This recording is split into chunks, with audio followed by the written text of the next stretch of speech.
Assalamu alaikum, dear students of class 8th. Let me continue from last day's topic, that is reproduction in animals. As we earlier discussed this reproduction, sexual and modes of reproduction. Today we are going to discuss male reproductive organs, female reproductive organs, and fertilization in humans. Dear students, reproductive organs, the male reproductive organs include a pair of testes, two sperm ducts, and a penis. Look at this diagram. This is male reproductive organs in humans.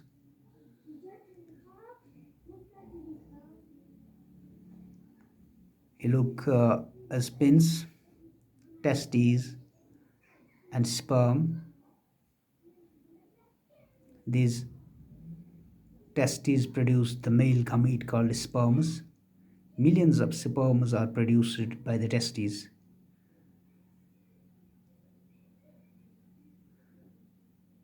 Dear students, sperm is a cell that is produced in the sex organ of male, small in size. It has a head, middle piece, and a tail. This is the diagram of a sperm. We see head, middle piece, and tail. And number second is our female reproductive organs. Female reproductive organs are a pair of ovaries, oviducts, also called fallopian tubes, and the uterus. Just like in testes, our testes produce sperm, but in females, there are ovary which produces female gamete called egg. जिस तरह हमारी testis में बच्चों sperm बनती है mail में, इसी तरह फीमेल में गामीट बनता है जिसको हम ओवा कहते हैं या एग भी कहते हैं। ये हम डायग्राम में देखेंगे। Female reproductive organs in humans, इसमें क्या है, ओविडक्ट है, अ पेयर ऑफ ओविडक्ट है, इनको हम फैलोपियन ट्यूब्स भी कहते हैं। यूट्रस है, ओवरी है, सर्वैक्स है एंड वाजाइना। बच्चों ये जो यूट्रस है ये वो पार्ट है, it is the part where development of baby takes place. तो यूट्रस जो हमारा है, ये जो यूट्रस पाया जाता है फीमेलों में, यहीं बच्चे की डेवलपमेंट शुरू हो जाती है।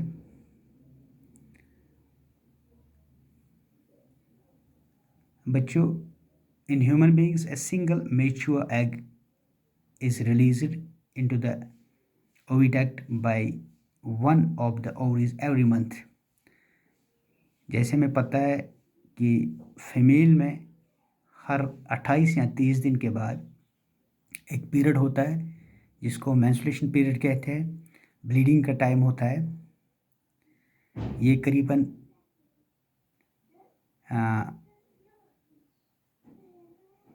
13 साल, या अगर हम फॉरेन मुल्कों की बात करें 10-11 साल से शुरू हो जाता है पीरियड, तो ये करीबन 40 साल तक रहता है।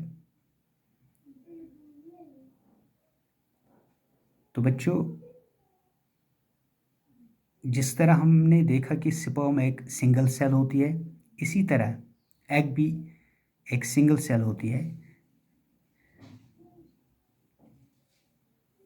हम देखेंगे उसके बाद किस तरह एग और स्पर्म आपस में मिल जाते, फ्यूज़ हो जाते हैं, जब एग और स्पर्म आपस में फ्यूज़ हो जाएंगे, मिल जाते हैं, तो बच्चों इसमें एक जाइगोट बनता है। तो फर्टिलाइजेशन की अगर डेफिनेशन हम देखिए, is the process of reproduction in the fusion of a sperm and an ovum. तो फर्टिलाइजेशन वो प्रोसेस है जिसमें एग और स्पर्म आपस में मिल जाते हैं, तो जाइगोट बनता है।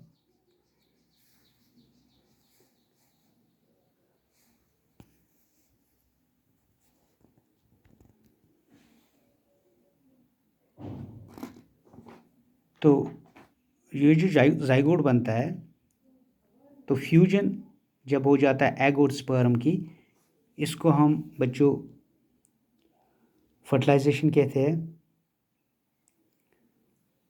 तो जब इसमें कम से कम 2 हफ्ते लग जाते हैं सेल का डेवलप होना, सेल का डिवीजन होना। तो जाइगोट के बाद ये एम्ब्रियो बनता है, कंटिन्यू प्रोसेस रहती है। तो उसके बाद आपका ये जो फीटस है, फीटस बनता है।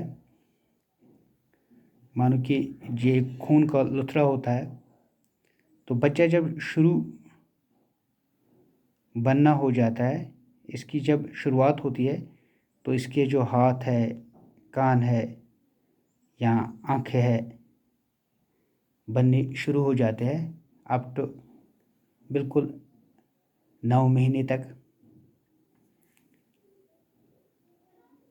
तो उसके बाद 9 महीने जब पूरे हो जाते हैं, अगर हम ह्यूमन की बात करें, उसके बाद बच्चे का जन्म हो जाता है। तो बच्चों ये थी आज की लेसन जिसमें हमने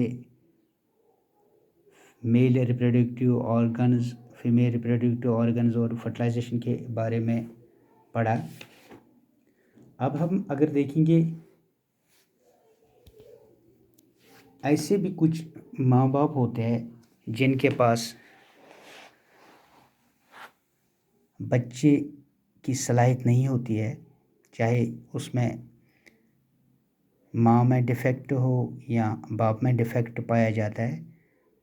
उनके स्पर्म एग तक नहीं पहुँचते, उनकी फर्टिलाइजेशन नहीं हो जाती है, इंटरनल फर्टिलाइजेशन उनमें नहीं हो जाती। तो उनमें क्या हो जाता है, हम डॉक्टर के पास जाते हैं। तो एक प्रोसेस की जाती है आईवीएफ, जिसको बोलते हैं इन विट्रो फर्टिलाइजेशन। तो इन दोनों में से मेल फीमेल का जो एग स्पर्म हम आउटसाइड यूट्रस तैयार करते हैं, तो उसके बाद माँ के यूट्रस में इसको जमा करते हैं। तो धीरे धीरे बच्चे की जो बनने की शुरू हो जाती है, डेवलप हो जाता है बच्चा यूट्रस में, जिस तरह बाकी बच्चे बनते हैं एज इन नेचुरल। तो बच्चों ये जो टेक्निक है जिसको हम टेस्ट ट्यूब बेबी कहते हैं,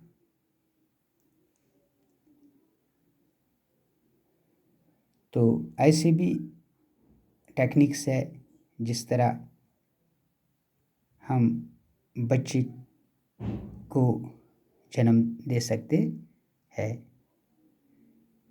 तो उसके बाद हमारा जो टॉपिक है वो इंशाल्लाह कल हम पढ़ेंगे